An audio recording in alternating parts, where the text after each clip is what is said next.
Break के बाद एक बार फिर स्वागत है। उन्नाव में न्यूज वन इंडिया की खबर का बड़ा असर हुआ है। कंपोजिट ग्रांट घोटाले में पूर्व डीएम समेत कई शिक्षा अधिकारियों पर कार्रवाई की गई है। तो न्यूज वन इंडिया की खबर का बड़ा असर, कंपोजिट ग्रांट घोटाले में पूर्व डीएम समेत कई शिक्षा अधिकारियों पर कार्रवाई की गई है। न्यूज वन इंडिया ने किया था 9.97 करोड़ के घोटाले का खुलासा, यानी कि 9 करोड़ 97 लाख घोटाले का खुलासा किया था न्यूज वन इंडिया ने। अपराध अनुसंधान शाखा ने 14 खंड शिक्षा अधिकारियों पर कार्रवाई की। 14 बीईओ पर विभागीय कार्रवाई शुरू हो गई है। 14 खंड शिक्षा अधिकारियों की मिलीभगत का ईओडब्ल्यू ने जांच में खुलासा किया है। तो ईओडब्ल्यू ने अपनी रिपोर्ट सौंपी थी, जिसमें खुलासा हुआ है कि कई ऐसे शिक्षा अधिकारी हैं जो इस पूरे घोटाले में सम्मिलित थे। तो 14 खंड शिक्षा अधिकारी सामने आए जो कि इस घोटाले में सम्मिलित थे। खबर पर ज्यादा जानकारी के साथ इस वक्त हमारे संवाददाता नीरज द्विवेदी उन्नाव से लाइव जुड़े हुए हैं। नीरज, ईओडब्ल्यू की जांच में यह बड़ा खुलासा हुआ है। 14 खंड शिक्षा अधिकारी इस पूरी मिलीभगत में शामिल थे। न्यूज वन इंडिया की खबर का यह बड़ा असर हुआ क्योंकि हमने प्रमुखता से इस खबर को दिखाया, उसके बाद ये कार्रवाई हुई। बिल्कुल, आपको सबसे पहले मैं बताना चाहूंगा कि ये जो कंपोजिट ग्रांट घोटाले का खुलासा है, इसको न्यूज वन इंडिया ने ही किया था जी। और जो चेक वितरण हुए थे वो भी चेक सबसे पहले न्यूज वन इंडिया ने दिखाया था। तो एक सीरियल में सबसे पहले बताना चाहेंगे कि इस खबर के बाद में न्यूज वन इंडिया ने जब खबर चलाई है, उसके बाद में ईओडब्ल्यू ने इसमें जांच बैठा ली। सबसे पहले इसमें पीएसए को निलंबित किया गया, उसके बाद डीएम के ऊपर कार्रवाई हुई और चूंकि 15 सितंबर को फिर जब डीएम के ऊपर एफआईआर की संस्तुत हुई थी, उसको लेकर के न्यूज वन इंडिया ने सवाल खड़ा किया था कि आखिर और भी शिक्षा अधिकारी क्या इसमें नहीं शामिल हैं। और आज न्यूज वन इंडिया की खबर पर मुहर लगी है।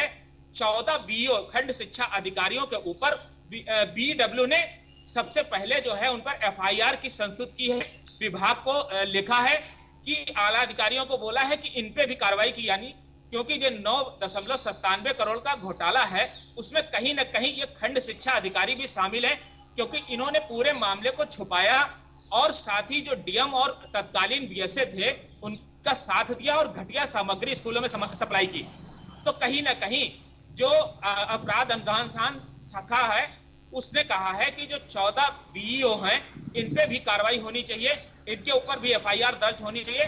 तो कहीं ना कहीं न्यूज वन इंडिया की जो खबर है उसपे का बड़ा असर सॉलिड मुहर लगी है। जी बिल्कुल, बिल्कुल सही कहा आपने। न्यूज वन इंडिया ने इस खबर को प्रमुखता से दिखाया और एक घोटाले का खुलासा भी किया जो लगभग 9 करोड़ 97 लाख का था। और अब इस खुलासे के बाद कार्रवाई हुई है, खबर दिखाने के बाद, जिसमें 14 खंड शिक्षा अधिकारियों पर कार्रवाई की गई है, जिसमें पूर्व डीएम सम्मिलित कई अधिकारी मौजूद है। तो इसमें 14 खंड शिक्षा अधिकारियों के अलावा और कौन कौन से अधिकारी शामिल होने की खबर है?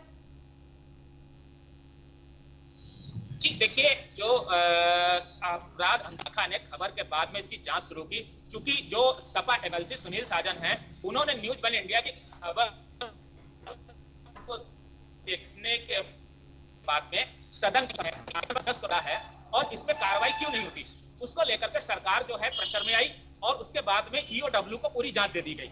ईओडब्ल्यू ने इसमें गहनता से जांच की तो सबसे पहले बीएसए को निलंबित किया गया, उसके बाद में डीएम की जांच बैठी, क्योंकि उस समय तत्कालीन डीएम देवेंद्र पांडे कहीं ना कहीं इसमें शामिल थे और वो ईओडब्ल्यू की जांच में पूरी तरीके से खुलासा हुआ कि डीएम के दबाव पर ही पूरा घोटाला हुआ है और उसके बाद एफआईआर हुई। और कहीं ना कहीं 15 सितंबर को जब डीएम के ऊपर एफआईआर की संस्तुत हुई थी तो न्यूज वन इंडिया ने सवाल उठाया था क्या अन्य शिक्षा अधिकारी इसमें शामिल नहीं है। और जो अपराध अनुसंधान शाखा है ठीक नीरज, तो न्यूज वन इंडिया की खबर का ये बड़ा असर हुआ है। न्यूज वन इंडिया ने इस पूरे घोटाले का खुलासा किया जो लगभग 9 करोड़ 97 लाख का था और उसके बाद इस पर कार्रवाई की गई। ईओडब्ल्यू ने अपनी जांच रिपोर्ट सौंप दी है प्रशासन को और जिसमें 14 खंड शिक्षा अधिकारी ऐसे हैं जिन पर अब कार्रवाई की जाएगी। पूर्व जिलाधिकारी भी इस पूरे घोटाले में शामिल होने की खबर है। तो ये न्यूज वन इंडिया की खबर का बड़ा असर हुआ है। तमाम जानकारी के लिए आपका बहुत धन्यवाद नीरज।